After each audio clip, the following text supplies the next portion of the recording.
evening, everybody. I'm so happy to be here. Hello, Josiah, Joe, Lucas.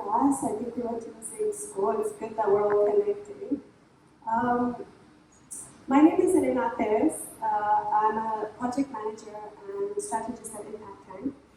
And the topic of youth empowerment, financial literacy, and access to capital is really important to me. But not only that, it's really falls as a big part of Impact Tank with the work I do. So I'll be presenting a little bit what it is that Impact Tank does, how we do it, and how this all really ties into the topic that we're discussing today. So Impact Tank is really what we like to call Namibia's leading social impact innovation firm. So what we do is that we ideate and design interventions that really seek to address systemically broken issues. And so we validate these interventions, and then we build and we grow profitable businesses that strive to drive sustainable change. We also deliver projects and drive solutions to address the most pressing socioeconomic and environmental challenges.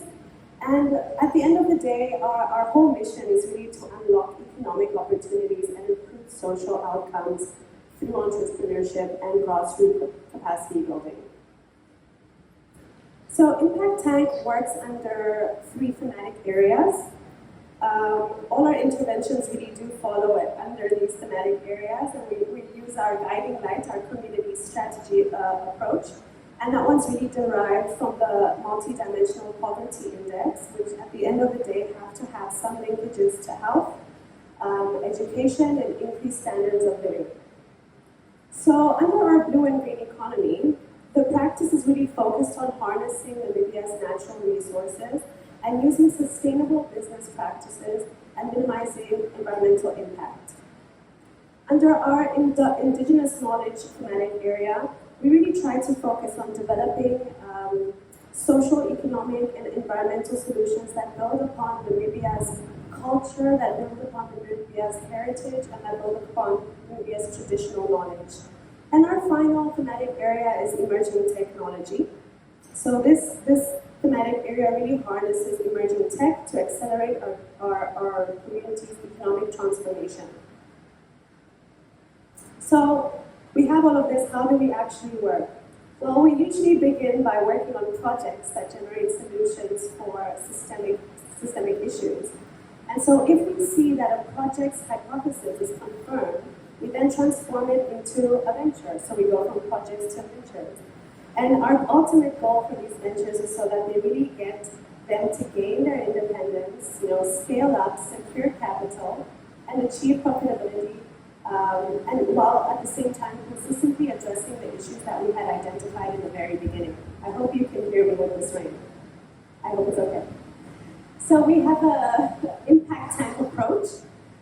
We follow 5 steps usually. We go from ideate to build to launch, grow, and inspire. So when we're looking at ideate, we really first of all have to identify the issues the problems that we're looking at. And then once we do that, we analyze which ones are viable, and that's will lead us into our build. That's when we really decide that we're going to build this venture. Eventually, once we've done that, we head over to launch, and this is really where we try to incorporate our learnings and then try to engage market participants. Our grow step is really to incorporate and find co-funders for our ventures to join us on the mission, and at the same time, we keep increasing their capacity, increasing their scale. And then finally, our big aim is to inspire. So we try to get other market participants going towards a more normal, a new norm, essentially. So as I mentioned, we do a lot of venture building. We also offer advisory services. So here we work with partner organizations on how to effectively develop and deliver ventures in Namibia and Africa and across the region. And then finally, we do a lot of project implementation and project delivery, where we work with nonprofit organizations, foundations, donors, etc., to help them really get access on the ground in Namibia when they do want to come in and implement their projects. So here's a handful of our projects that we're working on. There's many more. but I might just wanted to give a few examples of what we're doing within our thematic area. The first one I think I can pick on is the CBNRN, that stands for Community-Based Natural Resource Management Accelerator that we completed earlier this year. And what this accelerator aims to do is to really develop local businesses for community-based conservation. An example that we have for the blue and green economy is our Aquaman project. So that is really an export quality climate smart fund that we've created. We currently have a farm in Marienthal. And that's where we really produce for local consumption, but in very close partnership to the local community on the ground. And then for emerging technologies, I can talk about Tambula. Maybe some of you have heard of it. It's essentially an artisan network that provides training, tools, and an e-commerce marketplace and platform in Africa and certain parts of Europe as well. I'm going to bring out my iPad so I don't forget any points.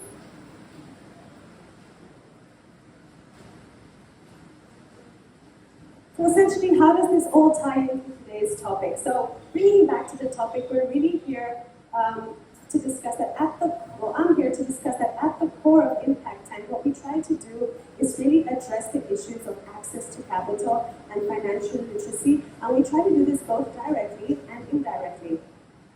So we know that the entrepreneurial ecosystem in Namibia is still quite emerging, and it has a youthful population that's driving this, but at the same time, this does mean that we have a very nascent sort of entrepreneurial culture going on in the region, at least when we compare it to our neighboring countries. So from our experience at Impact Tank, the number one barrier that we hear from young entrepreneurs is the issue of access to funding.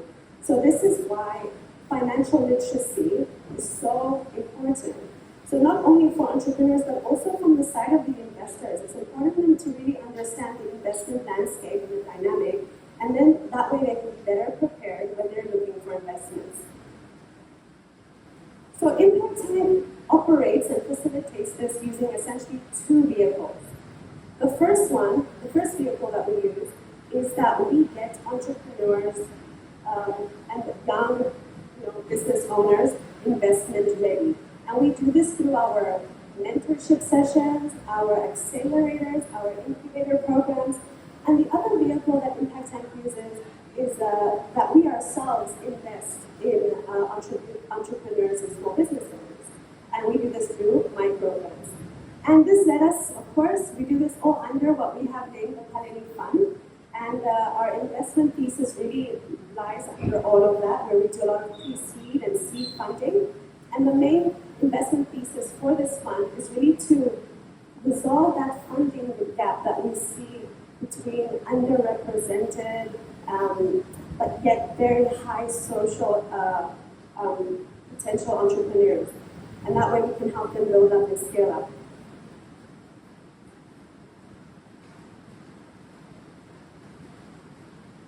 So building resilience, of course, is a big part of what we're doing. And being able to build the resilience of a business is making it able to face any challenges, or especially financial challenges that they might come to. And this is also at the core of what Impact Tank is doing. So in this sense, we really can't stress enough just how important both the internal and the external resilience aspect is for business, for young entrepreneurs to navigate the challenges that they may face.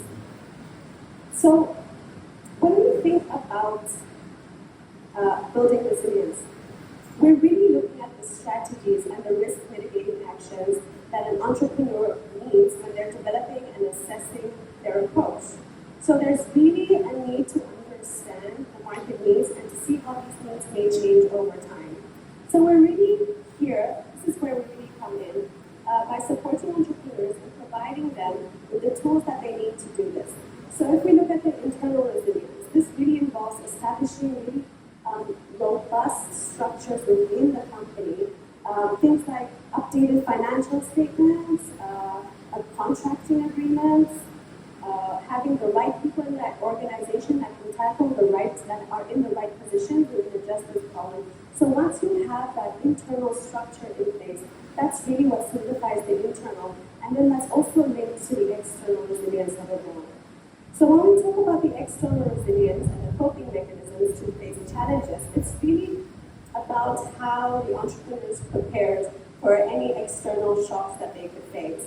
This is really done through a lot of, I guess, forecasting and doing analysis and research on the political, the social, the environmental, the economic situation of the country. So, for example, in Marienthal, farmers who are currently doing their agriculture projects, I believe that at the moment, I think the Hattap Dam is sitting at a low of 11%. So this is obviously an example of an external shock for these farmers. And so what building resilience for them means is being able to have the technical expertise inside to be able to mitigate these factors and to be able to mitigate these risks. This could be through having additional people with different technical expertises, or also through looking at different innovations, like for example using aquaponics or hydroponics to sort of combat this water shortage. But yeah, overall, young entrepreneurs really need to fortify both their internal and external processes to be able to adapt to a culture of flexibility and adaptability that's able to deal with shocks. We do a lot of impact investing. Because Impact Time really champions the combination of both the social impact and the financial gains, and this is obviously very relevant to the youth who face direct consequences of community challenges. So, and that's what I had mentioned before, we developed the Paleni Fund, and then at the moment we continue, I've touched the cord this time, we continue to keep mobilizing resources to try to get additional funding for the Paleni Fund. And this is essentially what impact investing is. And we have a very strong mandate to support the youth, we have a strong mandate to support women and also marginalized groups. So regarding our youth involvement, we do have a number of programs in place that really we try to get young students, young people who may not have that much work experience to come in through some internship programs. I can give a few examples. We have the Oshibi Health Program. This is where we take medical students, medical graduates who have completed their studies and want to go into something that's different, that's not necessarily clinical work. And what they do, what they experience from this program is really know the ins and outs of working within a business and working on development projects. And that way they also contribute to the development projects that we're running. We also have the WIL, which is the Work Integrated Learning Program. This is what we have in partnership with NUST, where we really incorporate capacity building and work experience within their curriculum. So I hope everything was clear now. I'm really looking forward to further discussion and to taking any questions. Thank you. Afterwards, of course. So my name is Isaiah Anashike, so I'm basically a director at Basecamp Business Incubator. So, and I'll be telling you a bit more about Basecamp Business Incubator.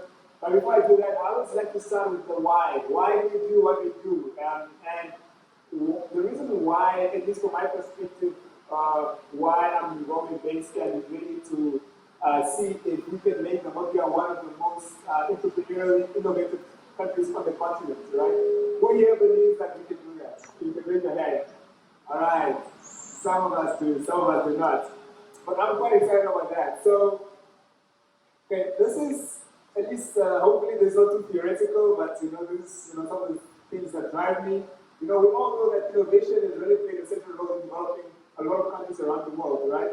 Maybe Africa doesn't have so many case studies, but globally there are quite a lot of them, right? So innovation is important at all levels of development of countries. It really helps to create jobs and really lead to social transformation. And we see this in countries like Korea, where really a miracle happened there from the Korean War, in particular South Korea.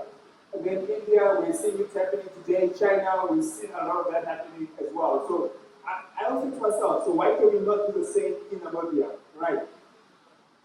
Wrong direction. Okay, so where are we in terms of innovation in Namibia, right? So this is the last innovation index. Namibia was ranked 96th out of 132 countries in 2013, 30th among 33 upper middle income countries. So Namibia is really lagging behind when it comes to this to innovation, particularly entrepreneurship. globally, all right? And this table, and also we're going to 6 out of 28 countries is already in Africa, which is quite decent as you guess, right? But we can definitely do better. I mean, why cannot we not be number one in Africa, right? And you can see over the years, for 2013, 2023, Namibia's innovation has not really been going up. I mean, initially it was, and went down again during COVID now, and then we're kind of stagnant at like 96. So a lot of work still needs to be done to improve this. This again just shows you again where Namibia is at. So I think what's important just to say is show that if you're below the trend line there, you're basically not really innovating as an economy, but you're like basically below the trend and really need to pull out your socks. So this is where we are right now in Namibia. But what can we do? How can we aspire, to be better? Right? I always look up to two particular countries, and I'll tell you why. Right? One is Singapore, a great country. I was there last year, ready to see how they function. And what I came to realize is not that they're doing anything special. They don't have any natural resources like we do in Namibia, but what they utilize the human resources. They really train up their people, and they're really doing well. A great job in also supporting entrepreneurs, as well as inviting investors to come to the country, and that has really served them quite well. As well as Estonia, last year at Basecamp, we worked with an Estonian, in fact, 2 Estonian hubs. And and again, what I saw, what they're doing is not really that different from Namibia. In fact, when I compare what Basecamp is doing per se to those innovation hubs, it's quite similar. Just the difference is, I think their government really is supporting them, greater than support our ecosystem receiving. They have the right funding, they have access to market, and all of those things. But of course, things are going well for them. And you can see these countries are doing quite well. Singapore, by the way, only has 5 million people. That's another reason I kind of highlighted them. And Estonia has about 1.3 million people. So less people than us, but they're doing quite well. Okay, so how's Namibia doing in terms of its innovation, in terms of startups, right? We were ranked in the top 10 last year in the startup ecosystems. Before that, actually, we were nowhere on the map before, let's say, 2021. But since then, we'll be steadily increasing, rising up the rankings in Africa when it comes to startups, right? In fact, we're ranked number 9 on the innovation index run by Startup Link. Although we're doing a few things right in Namibia, I think what we have is we have a good way of running the country, very peaceful, and all of that. But then again, we face a few issues as well. We face a lack of physical infrastructure, especially for startup founders, heavy bureaucracy. I don't know who last decided to go register a business by themselves. I registered probably more than because I'm a good entrepreneur, more than 10 companies in my life, right? And I would like to, I've never registered one by myself with people. I always use an agent because I know I'm going to face a lot of headaches. But why can I not do it, number one, myself? Number two, I cannot do it online. Just a bit of bureaucracy there. The admin requirements are tough. Access to market, again, is difficult. Access to funding, again, difficult. How do we overcome this? I guess that's the question we ask ourselves at Basecamp, right? When it comes to funding for Namibia, this really just shows you the federal funding Namibia is attractive from abroad in terms of venture capital. Since 2019 to kind of date, this is a bit outdated, but still, I don't think the picture has changed too much. And I'll tell you why as I go on. Namibia attracted only $23 million worth of investment, and most of it is just paid for one deal, which many of you guys know about probably, and I'll talk about it in a few slides' time. But we have countries like South Africa who have, giants in South Africa, attracting 1.7 billion. So on the continent, we can talk about the likes of Egypt, we can talk about the likes of Nigeria, we can talk about the likes of Kenya, and they are really doing well in terms of attracting startup funding to their countries and really building businesses that are able to scale outside of their countries. All right, so as I said, when I was talking about Jago, they attracted about, in total, they counted 18 million. So only $5 million came from other entities as well. So what can we do better to position ourselves as a country to create those, startups that are able to attract that funding from overseas, right?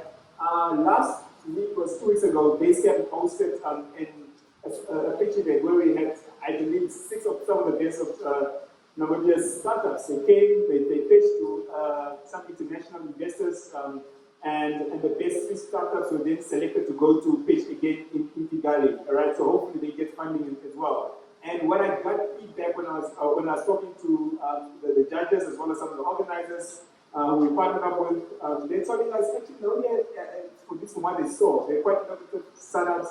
They think about expanding out of the country. And I was asked, why don't we see more startups coming out of Namibia? We all know they face quite huge headwinds. So, and this is just a country I said I look up to again, that is Estonia. So as a country, we need to start asking ourselves, what can we do better to become that entrepreneurial, innovative country in Africa that can potentially push from 9, who knows, we can even push to the top 5, I believe. But we need to get a few things right? So we need to get things like, building a stronger ecosystem. This is part of it, us getting together and really discussing how we can do that. Smart people, just meaning we need to capacitate ourselves. I mean, the most important resource in any country is a human resource, not a natural resource. So how do we capacitate ourselves, how do we capacitate entrepreneurs to build, right? Then you also need smart money, basically access to financing that funds you where you are. If you're at seed stage, in fact, pre-seed stage, we have funds for that. And that is, I believe, there's a role of incubators, and we heard about Impact Tech, what they're doing there, and also Basecamp also is trying to do something in that field as well. Then we have seed capital. I'm part of another organization called the Namibia Business Angel Network, where we also have venture capital companies that are also part of it as well, and to access this funding. But unfortunately, in Namibia, we are rather risk averse, and our people, institutional and as well as individuals, we are quite skeptical about investing. There's a startup I invested into about 2 years back. It's not 2 years, 1 year back. And then they basically came back to me looking for additional follow funding because they eventually made some progress, right? So I thought, okay, cool. Let me reach out to my network, and such like that. And then I reached out to 1 or 2 individuals who tried to invest into this business. And what happened was, as much as they saw the potential in that company, what they saw more than the potential was the risk. And then because of that, they decided, you know what, no. I rather not invest in this company right now. Let me see what I can do. All right. Another story. Yesterday, in fact, a friend of mine, he's Nigerian but living in the US. He came to me and said, "Oh, can you not recommend a business I can invest in Namibia? I'm looking for a guaranteed 20% return per annum. Where do I go?" I mean, this is what I hear, and unfortunately, it's also how Namibians think. Another friend of mine actually did that. One of the guys actually approached to go invest with me in this opportunity, also came to me and said, I have some spare cash, I want to invest. Where do I go? Can you recommend? I recommend this guy that, no, too risky, I don't lose my money. So that is actually the risk aversion we're facing right now. So how do we overcome that? That's a different conversation for another day. Then we have credit regulations, which we need as well. I know the Ministry of Trade is currently working on a policy for that's for startups, but also for the informal sector. I don't know how those two mesh, but who knows, eh? But hopefully we get that right. So hopefully if we provide some input into that policy, so hopefully if we get that right policy right from the Ministry of Trade, we will hopefully be stepping in the right direction.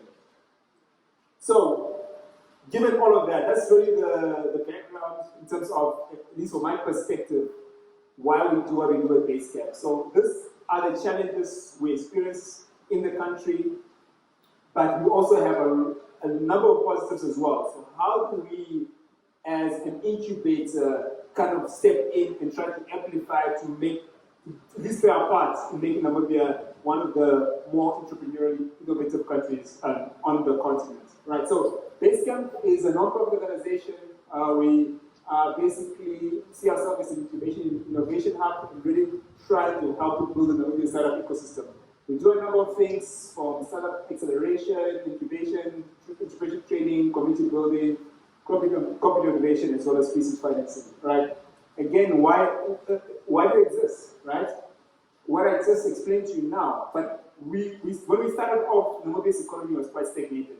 Luckily now we have about 3 years of growth now since we had our dip in COVID, which so, I think so things are taking off, but still we have quite a high unemployment rate, right? I think statistics show that youth unemployment is probably above 50%, and normal unemployment is about 30%. So so what do we do to arrest that, right? So we know that it seems like the traditional companies are just not taking more people. So potentially an avenue for especially young entrepreneurs is to get into entrepreneurship. And then what we do is, as Basecamp, is then want to assist with that, because we know there's a lack of programs that support entrepreneurs, and there's also lack of funding, as well as obviously there's an opportunity now to hopefully be that home for disruptors that come together and such, right? We set ourselves lofty goals. In any given year, we want to have engaged 1,500 entrepreneurs. Just means that we through community events and many other activities we do. That is what we want to do at Basecamp, right? Then we want to have 500 entrepreneurs in programs. So I'll take you through the programs we run. So we run programs taking entrepreneurs from just having an idea to a point where hopefully they can get funding, right? Hopefully offer a good service, ensure that they get funding through our partners, have them registered, at least 100 of them, create 200 jobs a year, and hopefully also get to $50 million in investments. That is our KPIs we set ourselves, right? And then we also use this theory of change matrix here. Basically, if I quickly going through it, we say to ourselves, if we can somehow engage 1,500 potential entrepreneurs, we will be able to get 500 of those into programs. We will be able to get 40 of them funded, because obviously we're going to be building them up as they go. We create those 200 jobs, and then they can then obviously get follow-on funding, and really grow into the continent. Right. So what are the programs we have at Basecamp? Right. So we have a number of them. We start right at the beginning of the event coming to us with an idea. In fact, what we've done, because we realized that unfortunately some of the ideas that come to us are not necessarily so innovative. We're getting especially last year, we're getting a lot of agriculture projects, a lot of construction projects, a lot of projects, of companies that that unfortunately they're just not as scalable and probably will not get any investor interested in them. So what we've done is we've taken a step back and we've created a program called Idea Gen, right? So what we've done is we identify industry, we come up with problem statements, then we ask entrepreneurs to pick a problem statement, and then and then we help them solve it, right? Or at least they have to go ahead and solve it within some of the confines we give them, but they're also quite free to really put together a winning business. So then when they've done that, they enter our hunt program. So basically it's a 1-month pre-incubation program where they learn basically how to validate the business. Then they go into our core program, which is an incubation program, where they learn basically how to create a business plan, which will then enable them to enter the market. At this point, we also encourage them to work on their prototype as well. Then we have our trade program, which is basically our pre-selection program, or basically market entry in other ways. So you now work on your product or service to a certain extent with the prototype. You enter the market, you test it, are people willing to buy it, and so it goes. If they are willing to buy it, it looks like you're going somewhere, you're now ready to establish your proper business, you enter our accelerator, and at this point in time, typically when you finish the 6-month program, we want you to come and pitch in front of our angel investors, and we also hopefully we are able to build out that small little fund of ours, which is our pre-seed fund, we're able to invest into your business. And then we have our accelerator program. This is now where we then would like to introduce you to venture capital firms, as well as other commercial financiers like commercial banks and such. Helps you to do that, and we wish you for about 12 months through that program. Okay, so what have we done last year? All right, so this is what we've done last year through our programs. Starting from our hunt program, we had about 734 applications. Then we took 403 entrepreneurs through, through our hunt program, 326 of them graduated. And this happens because not everyone, unfortunately, has a grit to really become an entrepreneur. So if you want to start a business, it's not only having a great idea, it's really about having grit, having a lot of determination to make your business work. Even here at Basecamp, we are a social enterprise, right? trust me, it's not been easy, right? If I have to be honest, there was a time where I had invested over $100,000 of my own money into this business because we're not getting people to commit to us, and got salaries to pay, and so it goes. But you must believe in this thing so much that you're willing to put your own skin in the game. But yeah, so and then we, in terms of the Cook program, which follows the HUD program, we have 54 participants, 24 graduates, and today we have 12 participants in the trade program. In fact, we've added 5 more of them, of other businesses we really believe have a lot of potential. Right? So this is, to me, I come from an investment background, right? So to me, this is quite an important slide, right? So really showing us why we do what we do. So we know that we cannot, unfortunately, with business or entrepreneur we assist, will be able to get funding.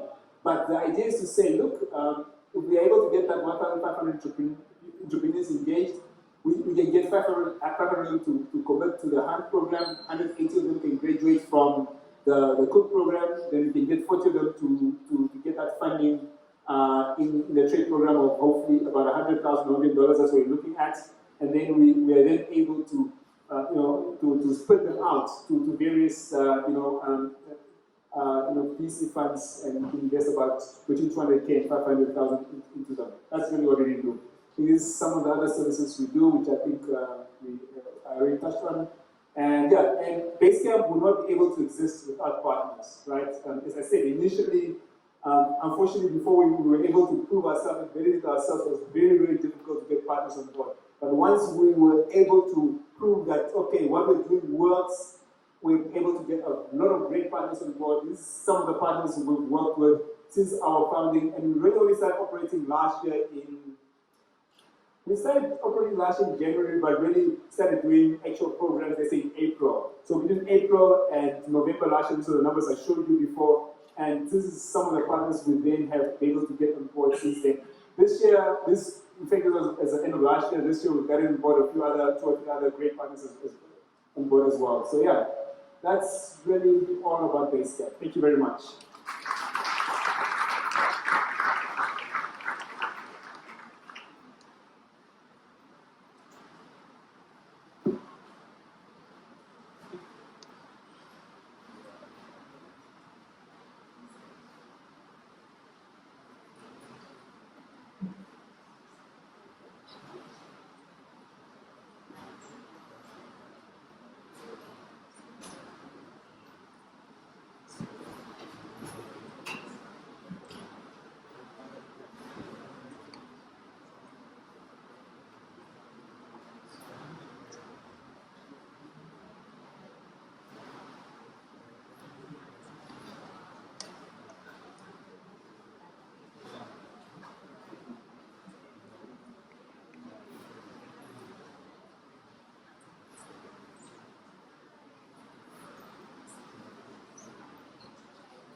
Hello. Hi everyone. My name is Lucas Martin. I'm a business analyst at IGG Capital, and I'm also the founder of the Young Investor Professionals Club. So let me just let you get know. My slides are not as colorful as Isaiah's or as Elena's, but I think you guys will gain a lot of information and learn a lot from my presentation. So I think just to start off, I think I want to give you guys an overview of the investment return. So investing is a topic that's often opaque or it's very difficult to understand for someone who doesn't know, doesn't know firstly where to go for investing, or even firstly doesn't have the funds but wants to understand and sort of build themselves up to investing.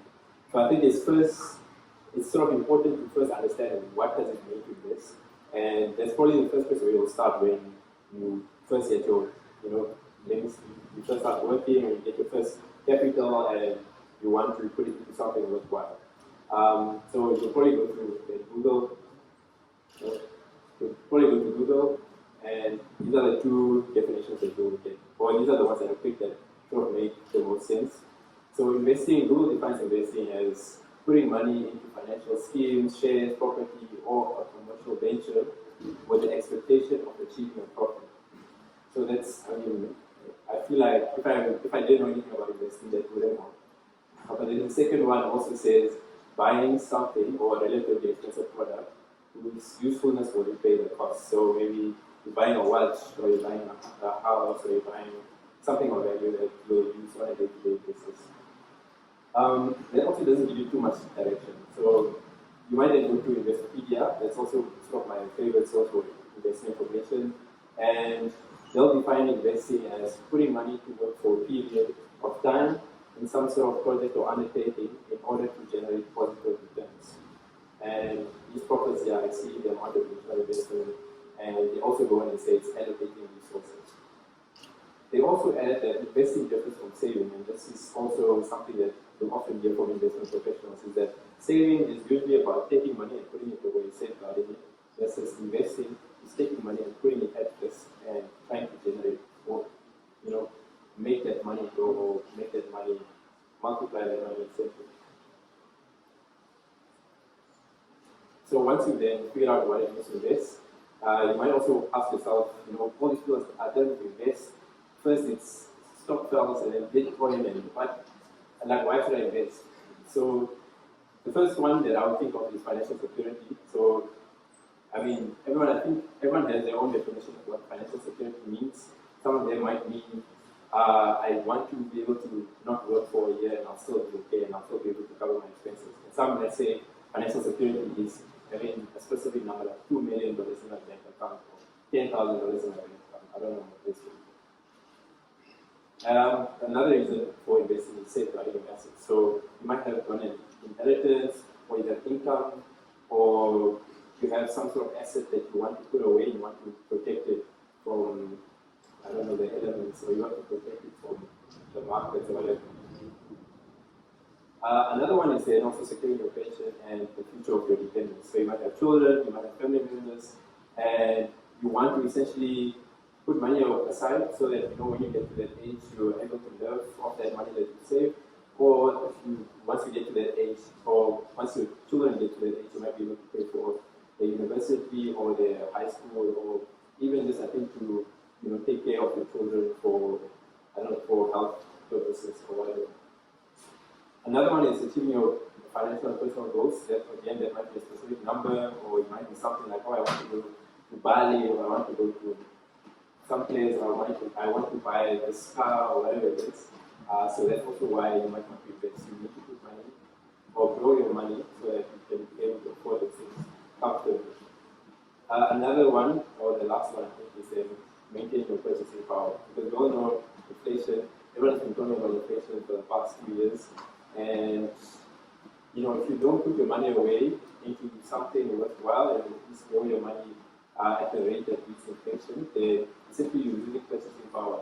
Our parents always talk about, bread used to cost $2 back in my days, and $100 back then could have gone a long way to 2 weeks worth of expenses covered with $100. But if I ask you today, what would $100 do? It's 2 years and maybe chips and it's done. So then, once you then figure out why you should invest, then maybe you might go into asking, what should you, or what can you invest in?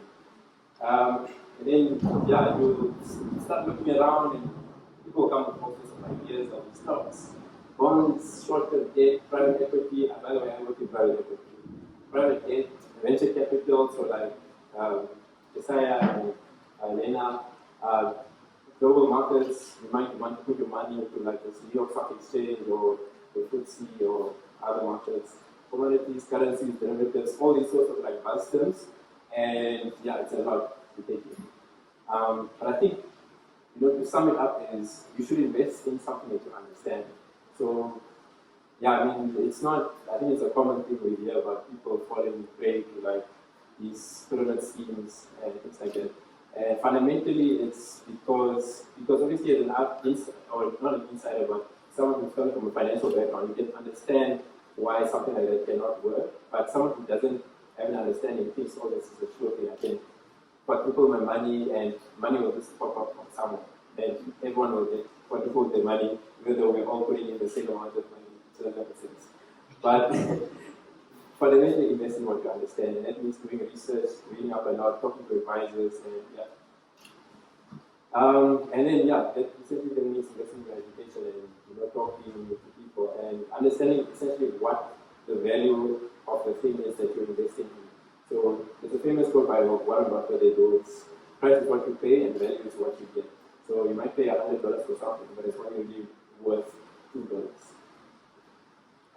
And if you don't understand that and you're just like, yo, I don't understand compounding, Excel is not my strength, like, you can always go to someone who understands it. And that means that talking to professionals, investment professionals, and getting their guidance in terms of what makes sense for your investment, like, for you to invest in. So, and then how do you then pick from those professionals? How do you pick someone who's knowledgeable and who can looking out for your best interests? Look at their track record, what risks are they exposed to, how suitable are the products that they're pitching to you, like for your financial goals, and do they have enough support services? How forthcoming are they with information, or how transparent are they with the investment processes? And then also fees, because that's very important, it's often overlooked. But fees tend to eat or chew into your investment returns quite a lot, and you really have to assess essentially what does the investment manager get in return for the funds that you are giving to them. So then the kinds of investments that you make, I think this is sort of just a slide to give you an overview. So there are many ways obviously to dissect the investing landscape or investment space or universe that we already different universe. So you might look at small companies or big companies, you might look at privately listed companies or private companies versus listed companies, you might look at venture capital, non-venture capital. There are many ways to invest in it. But I think I want to show you that how I would sort of think of my classification of those investments. So there are two broad categories that I would sort of finally put investments into. The first one is my type 1 investment. This is like a bond or like a loan of some sort. I give someone $50 every year or every month, I get $5 in return, and then in the end I get my $5 still plus my initial investment. And that's essentially how a bond works. My type 2 investment is something where I can have something for $50. And I don't get those $5 every month or every year, but the value of that $50 fluctuates. So it might go up, it might go down. So that's like a house, for example, or it might be a stock that doesn't pay dividends.